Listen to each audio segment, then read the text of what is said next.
Come thy way, Signor Fabian. Nay, I'll come. If I be scruple of this sport, let me be boiled to death with melancholy. Wouldst thou not be glad to have the niggardly, nasty sheep fighter come by some notable shame? You know he brought me out of favor with my lady over a bear baiting here. To anger him, we'll have the bear again, and we will fool him black and blue. Shall we not, Sir Andrew? And we do not. It is the pity of our lives. Here comes the little villain. How now, my medal of India? Get ye through, into the box tree. Malvolio coming down the walk. He has been yonder in the sun practicing behavior to his own shadow this half hour. Observe him, for the love of mockery, for I know this letter will make a contemplative idiot of him. Close, in the name of Justin, lie thou there, for here comes the trout that must be caught with tickling. 'Tis but fortune, all is fortune. Maria once told me she did affect me, and I have heard herself come thus near that, should she fancy, it should be one of my complexion. Besides, she uses me with a more exalted respect than anyone else that follows her. What should I think on it? Here's an overweening rogue. Oh, peace. Contemplation makes a rare turkey-cock of him. How he jets under his advanced plumes. Slight, I could so beat the rogue. Peace, I say. To be Count Malvolio. Ah, rogue. Piston him. Peace, peace. There is example for it. The Lady of Strachey married the yeoman of the wardrobe. Fie on him, Jezebel. Oh, peace. Now he's deeply in. Look how imagination blows him. Having been 3 months married to her, sitting in my state. Oh, for a stone bow to hit him in the eye. Calling my officers about me in my branched velvet robe, having come from a daybed where I have left Olivia sleeping. Fire and brimstone! Oh, peace, peace! And then to have the humor of state, and after a demure traveler of regard, telling them I know my place as I would they should do theirs. To for my kinsman Toby, bolts and shackles! Oh, peace, peace, peace now, now! 7 of my people with an obedient start make out for him. I frown the while, and perchance wind up watch, or play with my some rich jewel. Toby approaches, courtesies there to me. Shall this fellow live? Though our silence be drawn from us with cars, yet peace! I extend my hand to him thus, quenching my familiar smile with an austere regard of control. And does not Toby take you a blow of the lips, then? Saying, Cousin Toby, my fortunes having cast me on your niece, give me this prerogative of speech. What? You must amend your drunkenness. Out, scab! Nay, patience, or we break the sinews of our plot. Besides, you waste the treasure of your time with a foolish knight. That's me, I warrant you. One Sir Andrew. I knew 'twas I, for many do call me fool. What employment have we here? Now is the woodcock near the gin. Oh, peace! In the spirit of humor, intimate reading aloud to him. By my life, this is my lady's hand. These be her very C's, her U's and her T's, and thus makes she her great P's. It is, in contempt of question, her hand. Her C's, her U's, and her T's. Why's that? To the unknown beloved, this and my good wishes, her very phrases. By your leave, wax, soft, and the impressure her Lucretia, with which she uses to seal. 'Tis my lady. To whom should this be? Ha! This wins him liver and all. Jove knows I love, but who? Lips do not move. No man must know. No man must know what follows. The numbers altered. No man must know if this should be thee, Malvolio. Marry, hang thee, Brock. I may command whom I adore, but silence like a Lucretian knife. With bloodless stroke my heart doth go. M-O-A-I doth sway my life. A fustian riddle, huh? Excellent wench, say I. M-O-A-I doth sway my life. Nay, but first, let me see. What dish of poison has she dressed him? And with what wing the Stanchel checks at it? I may command where I adore. Why, she may command me.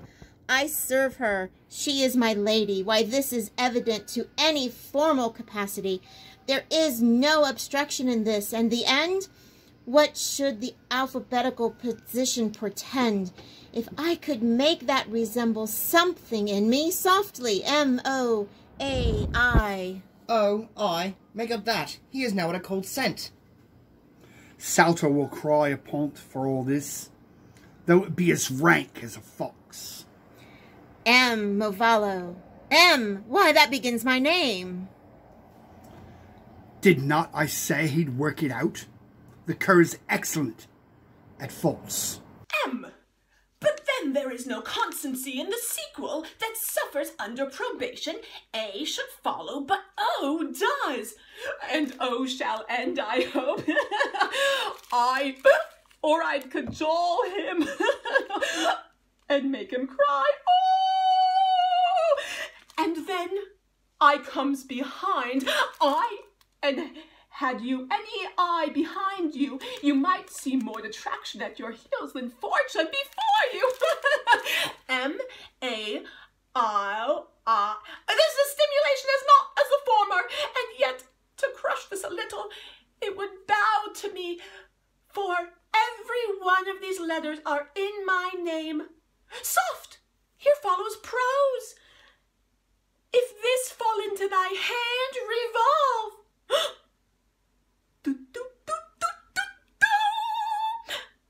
In my stars I am above thee, but not be afraid of greatness. Some are born great, some achieve greatness, and some have greatness thrust upon them. The fates open their hands, let thy blood and spirit embrace them, and to inure yourself to what thou art like to be. Cast thy humble slough and appear fresh. Be opposite with a kinsman, surly with servants. Let thy tongue tang arguments of state. Put thyself into the trick of singularity. She thus advises thee that sighs for thee. Remember who commended thy yellow stockings and wished to see thee ever cross-gartered. I say, remember. Go to.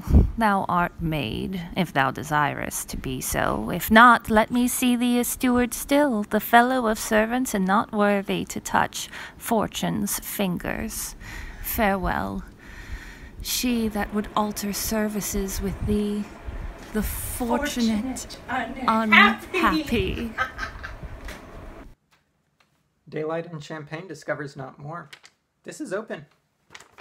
I will be proud. I will read politic authors. Will baffle Sir Toby. I will wash off gross acquaintance. I will be point devised the very man. I do not now deceive myself to let imagination jade me. For every reason excites to this, that my lady loves me. She did commend my yellow stockings of late. She did praise my leg for being cross-gartered, and in this manifests herself to my love. And with a kind of injunction drives me to the habits of her liking. I thank my stars. I am happy. I will be strange, stout, wear yellow stockings and cross-garters, even in the swiftness of putting on. Jove and my stars be praised. Here's a postscript. Thou canst not choose but know who I am. If thou entertainest my love, let it appear in thy smiling. Thy smiles become thee well, therefore in my presence still smile, dear my sweet, I prithee. Jove, I thank thee. I will smile. I will do everything thou wilt have me. I will not give my part of this sport for a pension of thousands to be paid from the Sophie.